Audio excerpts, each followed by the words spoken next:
আসসালামু আলাইকুম, স্বাগত জানাচ্ছি আরটিভির সন্ধ্যার সংবাদে। আপনাদের সঙ্গে আছি আমি ফারিয়া শারমিন এবং আমি সৈয়দা সাদিয়া বেনাজির। গ্রামীণ টেলিকমের শ্রমিক কর্মচারীদের কল্যাণ তহবিলের 25 কোটি 22 লাখ টাকা আত্মসাতের মামলায় নোবেলজয়ী ডক্টর মোহাম্মদ ইউনূস সহ 14 জনের বিরুদ্ধে অভিযোগ গঠন করেছেন আদালত। ঢাকার বিশেষ জজ আদালত 4-এর বিচারক সৈয়দ আরাফাত হোসেন এই আদেশ দেন। শুনানিতে একজন নিরপরাধ নাগরিকের লোহার খাঁচার ভেতরে দাঁড়িয়ে থাকাকে অপমানজনক বলে মন্তব্য করেন ডক্টর ইউনূস। এদিকে সচিবালয়ে আইনমন্ত্রী আনিসুল হক বলেছেন, ডক্টর ইউনূস যেসব কথা বলে বেড়াচ্ছেন তা অসত্য এবং দেশের জনগণের জন্য অপমানজনক। খান আলামিনের রিপোর্টে থাকছে এই বিস্তারিত।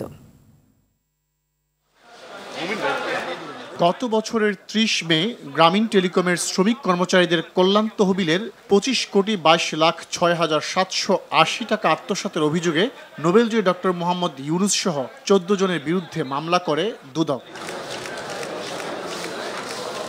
সেই মামলায় অভিযোগ গঠন করে আদেশ দিয়েছে আদালত। খারিজ করে দিয়েছে ডক্টর ইউনূস সহ 14 আসামির খালাসের আবেদন।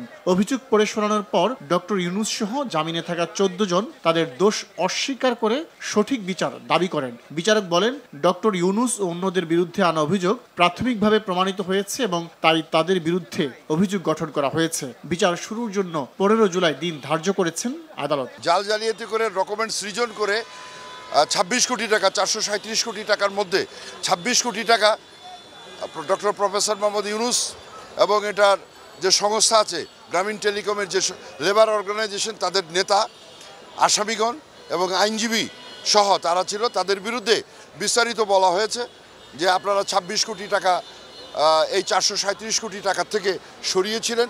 শুনানি চলাকালে একজন নিরপরাধ নাগরিক একটি লোহার খাঁচার ভেতর দাঁড়িয়ে থাকা অত্যন্ত অপমানজনক বলে মন্তব্য করেন ডক্টর ইউনূস। এগুলো হলো হয়রানি, যে কথার কথা বলেই যাচ্ছে। এটা আমাকে জোর করে গ্রামীণ ব্যাংক থেকে বের করে দেওয়া হলো। এরকম প্রতি বছর নতুন নতুন কাহিনী রচনা হলো। এগুলো তো চলছেই, ক্রমাগতভাবে চলছে। এইটাই হলো হয়রানি, আজকের হয়রানি না, ক্রমাগত হয়রানি। এদিকে আইনমন্ত্রী আনিসুল হক বলেছেন, দেশের যে কোনো নাগরিক আইন ভঙ্গ করলে তার যেমন বিচার হয় ডক্টর ইউনূসেরও সেভাবেই বিচার হচ্ছে। তবে তিনি যেসব কথা বলে বেড়াচ্ছেন তা অসত্য এবং দেশের জনগণের জন্য অপমানজনক। দেশের যে কোনো নাগরিক দেশের আইন ভঙ্গ করে তার যেরকম বিচার হয় ডক্টর ইউনূসেরও ঠিক সেইভাবে বিচার হচ্ছে। কিন্তু আমি এটা বলেছি যে ডক্টর ইউনূস যেই সব কথা বলে বেড়াচ্ছেন সেই সব কথা অসত্য এবং সেই সব কথা বাংলাদেশের জনগণের জন্য অপমানজনক। সচিবালয়ে আইন মন্ত্রণালয়ের সম্মেলন কক্ষে ইউরোপিয়ান 2 প্রতিনিধি দলের সঙ্গে সাক্ষাৎ শেষে তিনি এসব কথা বলেন। খান আলামিন, আরটিভি, ঢাকা। সাবেক আইজিপি বেনজিরের স্থাবর অস্থাবর আরও কিছু সম্পত্তি জব্দ করার নির্দেশ দিয়েছে আদালত। সরকারি দুর্নীতি দমন কমিশন আবেদন করলে ঢাকা মহানগর দায়রা জজ মোহাম্মদ জগলুল হোসেন এ আদেশ দেন। আদেশে বেনজিরের গুলশান, বাড্ডা ও আদাবরের ফ্ল্যাট এবং রূপগঞ্জ ও বান্দরবানের জমি জব্দ করার কথা বলা হয়েছে। সেই সঙ্গে বেনজিরের স্ত্রী জিশান মির্জা, বড় মেয়ে ফারহিন রিশতা ও ছোট মেয়ে তাহসিন রাইসার নামে থাকা আরও বিভিন্ন সম্পত্তির দলিল, সিটিজেন টেলিভিশন ও কোম্পানির শেয়ার জব্দেরও নির্দেশ দিয়েছে আদালত।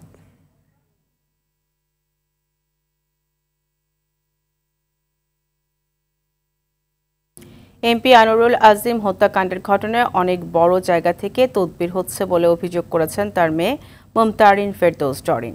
সচিবালয়ে স্বরাষ্ট্রমন্ত্রী আসাদুজ্জামান খান কামালের সঙ্গে সাক্ষাৎ শেষে সাংবাদিকদের কাছে এ অভিযোগ করেন তিনি। তবে স্বরাষ্ট্রমন্ত্রী বলেন, এমপি আনোয়ার হত্যার তদন্ত বাধাগ্রস্ত করতে তদবির বা চাপ নেই, তদন্ত সঠিক পথেই আগাচ্ছে। আরও জানাচ্ছেন নাজিফ ফরায়েজি।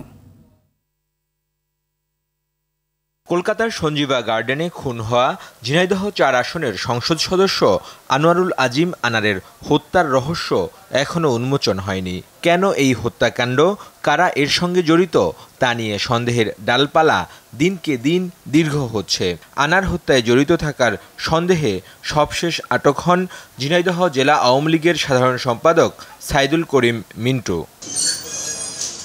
সচিবালয়ে স্বরাষ্ট্রমন্ত্রীর সঙ্গে দেখা করে এমপি আনারের মেয়ে মুমতারিন ফেরদৌস ডরিন অভিযোগ করেন তার বাবার হত্যাকাণ্ডের বিচার বাধাগ্রস্ত করতে ষড়যন্ত্র চলছে। অনেক জায়গা থেকে তদবির করা হচ্ছে তাদেরকে যেন ছেড়ে দেওয়া হয়, পরে এটি যেন কোনো চাপের মুখে পড়ে সঠিক তদন্তটা যেন বন্ধ না হয়। আমি এর সঠিক বিচার চাই। গ্যাস বাবু যাকে আটক করেছে, আমার বাবার সাথে তো তার কোনো শত্রুতা নেই, সে আমার বাবার প্রতিপক্ষ নয়, আমি তো বারবার বলছি। তাহলে এই জিনিসগুলো কে করাচ্ছে? স্বরাষ্ট্রমন্ত্রী বলেন এমপি আনার হত্যার তদন্তে কোনো চাপ নেই। চাপ চুপের তো কোনো প্রশ্নই আসে না। কে চাপ দিবে কাকে?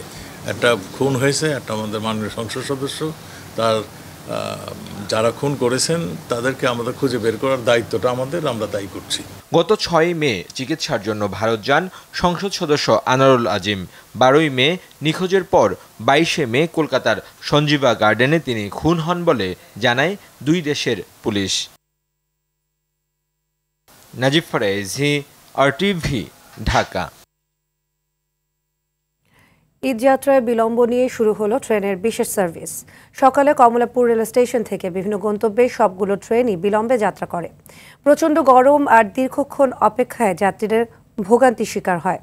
যানবাহনের চাপ বাড়ায় ঢাকা-টাঙ্গাইল মহাসড়কে 13 কিলোমিটার জুড়ে যানবাহনের ধীর গতি ছিল। সংবাদ সম্মেলনে ট্রাফিক পুলিশ জানায় ঈদকে কেন্দ্র করে বাড়তি ভাড়া আদায় করলে ব্যবস্থা নেওয়া হবে। সাদিয়া কানিজের রিপোর্ট, সহায়তা করেছেন টাঙ্গাইল প্রতিনিধি কামাল হোসেন। ঈদুল আজহা উপলক্ষে 10 জোড়া বিশেষ ট্রেন চলাচল শুরু হয়েছে। তবে যাত্রার প্রথম দিনেই শিডিউল বিপর্যয়ে পড়েন কমলাপুরের যাত্রীরা। বুধবার কমলাপুর রেল স্টেশন থেকে সব কয়টি ট্রেনই দেরিতে যাত্রা করে। এতে পরিবার পরিজন নিয়ে ভোগান্তিতে পড়ে ঈদ যাত্রীরা। আজকেই বিলম্ব, তাহলে আর বাকি সময় যেগুলো আছে শিডিউলগুলো কিভাবে থাকবে? আমাদের অনেক ভোগান্তি হয়, বাসায় পৌঁছাতে অনেক লেট হয়, বাসায় ফ্যামিলির লোকজন টেনশন করে অনেক বেশি, আমাদেরও হচ্ছে গরমের মধ্যে। কমলাপুর রেল স্টেশন ম্যানেজার জানান ঈদ উপলক্ষে ট্রেনে বাড়তি কোচ যুক্ত করতেই এ বিলম্ব হয়। দুটি আন্তনগর ট্রেন 1 ঘন্টা একটি, একটা 2 ঘন্টা বিলম্ব ছেড়ে গেছে। বাকি ট্রেনগুলো যথাসময় ছেড়ে গিয়েছে। ইনশাআল্লাহ পরবর্তী ট্রেনগুলো যথাসময় ছেড়ে যাবে আশা রাখছি। মহাসড়কেও বাড়তে শুরু করেছে যানবাহনের চাপ। মঙ্গলবার ভোর রাত থেকে টাঙ্গাইলের রাবনা বাইপাস থেকে বঙ্গবন্ধু সেতু পূর্ব টোল প্লাজা পর্যন্ত প্রায় 23 কিলোমিটার জুড়ে পরিবহনের ধীরগতি দেখা যায়। বুধবার বিকেলে যা 13 কিলোমিটার পর্যন্ত ছিল। এদিকে ঈদযাত্রায় পরিবহনগুলোতে বাড়তি ভাড়া আদায়কারীদের হুঁশিয়ার করেছে ঢাকা মহানগর পুলিশের ট্রাফিক বিভাগ। এরকম যদি কোনো ইলিসিট কোনো অ্যাক্টিভিটিতে জড়িত থাকে বা এরকম যদি কোনো ম্যানিপুলেশন করে থাকে, তাহলে সেই ক্ষেত্রে অবশ্যই প্রমাণ সাপেক্ষে তো ব্যবস্থা নিতেই হবে। রুট পারমিট ছাড়া কিংবা ফিটনেসবিহীন বাস দূরপাল্লায় চালালে তাদের বিরুদ্ধে সরাসরি অথবা ভিডিও দেখে মামলা করা হবে বলেও জানান ট্রাফিক পুলিশের এই কর্মকর্তা। ডকুমেন্টারি যে জিনিসগুলো আছে সেগুলো নিয়ে আমরা কাজ করব এবং পরবর্তীতে তাদের বিরুদ্ধে কঠোর ব্যবস্থা নেওয়া হবে। সাদিয়া কানিজ, RTV, ঢাকা। ক্রেতা বিক্রেতার সমাগম থাকলেও এখনও জমে ওঠেনি রাজধানীর কোরবানির পশুর হাটগুলো। প্রতিদিন দেশের বিভিন্ন প্রান্ত থেকে হাটগুলোতে পশু আসলেও সেভাবে বেচাকেনা শুরু হয়নি। তবে আছে দর্শনার্থীদের ভিড়, বেশিরভাগই এসেছে বাজার যাচাই করতে। শুক্রবার থেকে বিক্রি জমে ওঠার আশা ব্যাপারীদের। এদিকে দাম বেশি চাওয়ার অভিযোগ করছে ক্রেতারা। ওদিকে জাল টাকার লেনদেন রোধ করা সহ সার্বিক নিরাপত্তা নিশ্চিতে হাটগুলোতে নেওয়া হয়েছে বিশেষ নিরাপত্তা ব্যবস্থা।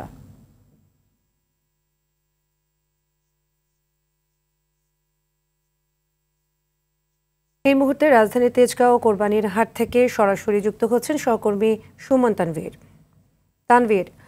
কোরবানির হাটে কি অবস্থা দেখতে পাচ্ছেন, বেচাকেনা কেমন দেখছেন জানাবেন।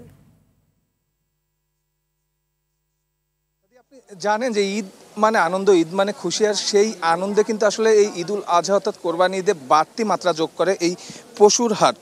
আপনারা জানেন যে এবার রাজধানীতে মোট 22টি আসলে পশুর হাট বসেছে, এর মধ্যে 2টি স্থায়ী হাট আছে। আমি এখন আছি তেজগাঁ আসলে এলাকায় যে পশুর হাটটি বসেছে সেখানে।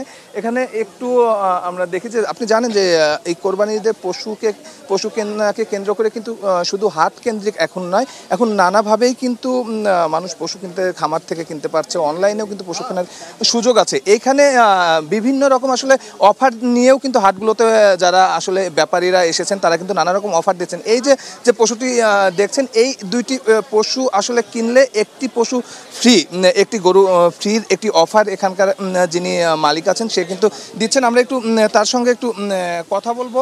ভাই, একটু বলবেন যে আপনারা কোথায় থেকে এসেছেন আর হঠাৎ করে 2টি গরু কিনলে একটি গরু ফ্রি এমন চিন্তা ভাবনা কোথা থেকে আসলো?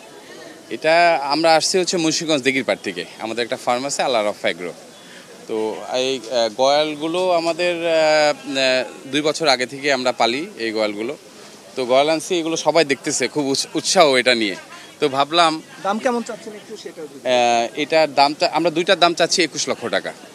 এই 2টা নিলে আমরা এই ছোট গরুটা ফ্রি দিব এটার সাথে। শুনছিলেন এরকম হাটে আসলে আরো যারা আছেন, যারা ব্যাপারীরা বিভিন্ন আসলে জানেন যে রাজধানীতে বিভিন্ন জেলা থেকে কিন্তু গরুর ব্যাপারীরা আসেন একটা প্রত্যাশিত দামে গরুগুলো বিক্রি করতে পারবেন সেই আশা নিয়ে। আমরা এখানে যারা এখন পর্যন্ত এসেছেন তাদের সঙ্গে কথা বলেছি। এখানে দেখছি এই গরুগুলো আপনার, দাম কেমন চাচ্ছেন? এই দাম 9.5 লাখ চাচ্ছি। আপনি শুনছিলেন যে এই গরুটির দাম 9.5 লাখ টাকা কিন্তু আসলে ব্যাপারী যিনি আছেন তিনি চাচ্ছেন, এবং অন্যান্য ব্যাপারীরাও যারা আছেন তাদের সঙ্গে আমরা কথা বলেছি। তবে এখন পর্যন্ত আসলে যারা গরুর বাজারে পশুর হাটে আসছেন তারা কিন্তু আসলে দেখার উদ্দেশ্যে আসছেন, এবং চাঁদ রাত অর্থাৎ শনিবারের পর থেকে তারা আসলে কেনা শুরু করবেন এমনটা প্রত্যাশা কিন্তু তারা করছেন। তবে এখন যে দাম বলছেন সেটা কিন্তু তুলনামূলক অর্ধেক দামও উঠছে না, এমনটা কিন্তু আসলে যে ব্যাপারীরা এসেছেন তারা আমাদের জানিয়েছেন। তো এই ছিল আসলে তেজগাঁ পশুর হাট থেকে আমার কাছে সর্বশেষ। ধন্যবাদ। ঈদুল আজহার আর মাত্র 4 দিন বাকি। ইতিমধ্যে ঈদ উদযাপনে সব ধরনের প্রস্তুতি নেওয়া হয়েছে। জাতীয় ঈদগাহে ঈদুল আজহার প্রথম জামাত সকাল 7:30টায় অনুষ্ঠিত হবে এবং সেখানে 35,000 মুসল্লি একসাথে নামাজ আদায় করতে পারবেন বলে জানিয়েছেন ঢাকা দক্ষিণ সিটির মেয়র শেখ ফজলে নূর তাপস। 6 ঘন্টার মধ্যে কোরবানির বর্জ্য অপসারণ করার ঘোষণা দিয়েছেন উত্তরের মেয়র আতিকুল ইসলাম। এছাড়া রাস্তার ওপর হাট বসালে ইজারাদারের জামানতের টাকা বাজেয়াপ্ত করা হবে বলেও জানান ঢাকা উত্তরের মেয়র। এদিকে ঈদ যাত্রায় ফিটনেস ও রুট পারমিট ছাড়া কোনো গাড়ি যাত্রী পরিবহন করলে এবং বাড়তি ভাড়া নিলে ব্যবস্থা নেওয়ার কথা জানিয়েছে ডিএমপি। আওয়ামী লীগ সরকার দেশের রাজনৈতিক ও অর্থনৈতিক কাঠামো ধ্বংস করে দিয়েছে বলে অভিযোগ করেছেন বিএনপি মহাসচিব মির্জা ফখরুল ইসলাম আলমগীর। দুপুরে ঢাকা রিপোর্টার্স ইউনিটিতে বিপ্লবী ওয়ার্কার্স পার্টির 20তম প্রতিষ্ঠা বার্ষিকী উপলক্ষে আয়োজিত মতবিনিময় সভায় তিনি কথা বলেন। তিনি বলেন, দেশের সবকিছু ধ্বংসকারী এই সরকারকে সরিয়ে জনগণের সরকার প্রতিষ্ঠা করতে হবে। এ সময় বিপ্লবী ওয়ার্কার্স পার্টির সভাপতি সাইফুল হক, নাগরিক ঐক্যের আহ্বায়ক মাহমুদুর রহমান মান্না, গণসংহতি আন্দোলনের প্রধান সমন্বয়ক জোনায়েদ সাকি ও গণ অধিকার পরিষদের সভাপতি নুরুল হক নূর উপস্থিত ছিলেন।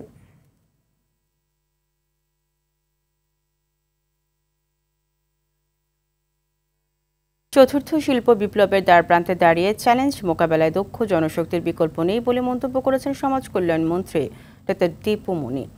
আগারগাঁওয়ে বিনিয়োগ ভবনে Disabled Rehabilitation and Research Association DRR এর সহায়তায় জাতীয় দক্ষতা উন্নয়ন নীতি 2022 বিশেষ চাহিদা সম্পন্ন জনগোষ্ঠী শীর্ষ কর্মশালায় দেয়া লিখিত বক্তব্যে কথা বলেন তিনি। মাহফুজ ও স্বপ্না রেজার সঞ্চালনায় কর্মশালায় সভাপতিত্ব করেন জাতীয় দক্ষতা উন্নয়ন কর্তৃপক্ষের নির্বাহী chairman নেসরিন Afroz.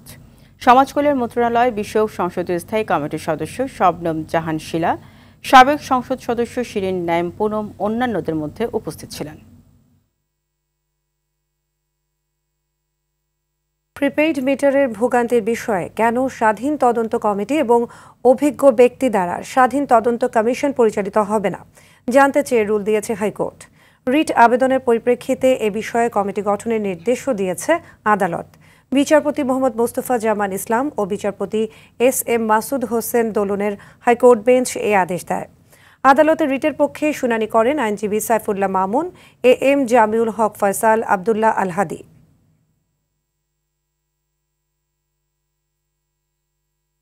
National Agricare NSA এর সঙ্গে যুক্ত হয়েছেন চিত্রনায়িকা অপু বিশ্বাস।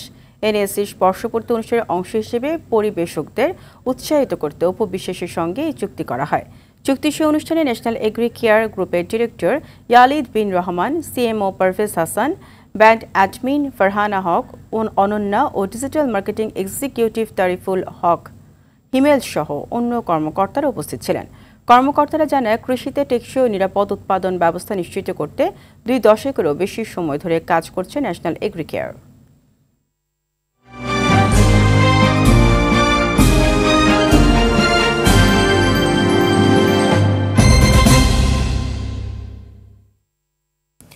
এবার ন্যাশনাল লাইফ ইন্স্যুরেন্স আন্তর্জাতিক সংবাদ। কুয়েতের দক্ষিণাঞ্চলের একটি আবাসিক ভবনে ভয়াবহ অগ্নিকাণ্ডে 41 জন নিহত হয়েছে। অগ্নিদগ্ধ হয়ে আহত হয়েছে বহু মানুষ। বুধবার দেশটির দক্ষিণাঞ্চলীয় মানগাফ শহরে এই অগ্নিকাণ্ড ঘটে। আহত ব্যক্তিদের প্রয়োজনীয় চিকিৎসার জন্য নিকটবর্তী বিভিন্ন হাসপাতালে নিয়ে যাওয়া হয়েছে বলে জানিয়েছে দেশটির স্বাস্থ্য মন্ত্রণালয়। অগ্নিকাণ্ডে নিহতদের মধ্যে 4 জন ভারতীয় নাগরিক রয়েছে। এদিকে ভবনটির মালিককে আটকের জন্য পুলিশকে নির্দেশ দিয়েছেন দেশটির স্বরাষ্ট্রমন্ত্রী শেখ ফাহাদ আলী ইউসুফ আল সাবা।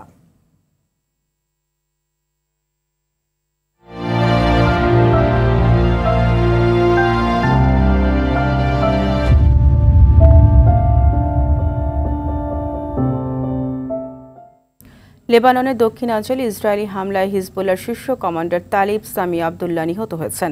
এ ঘটনায় হিজবুল্লাহর আরও 3 সদস্যের মৃত্যু হয়েছে। এক বিবৃতিতে হিজবুল্লাহ জানিয়েছে, দক্ষিণ লেবাননের জাওয়ায় মঙ্গলবার ইসরায়েলি বাহিনী একটি আবাসিক দালানে আঘাত হানলে হাজি তালিব মারা যান।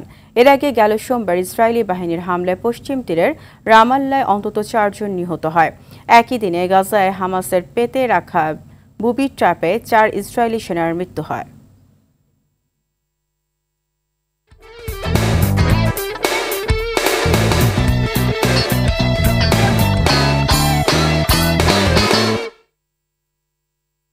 খেলার খবর ফুটবল। আন্তর্জাতিক প্রীতি ফুটবল ম্যাচে আগামীকাল যুক্তরাষ্ট্রের মুখোমুখি হবে ব্রাজিল।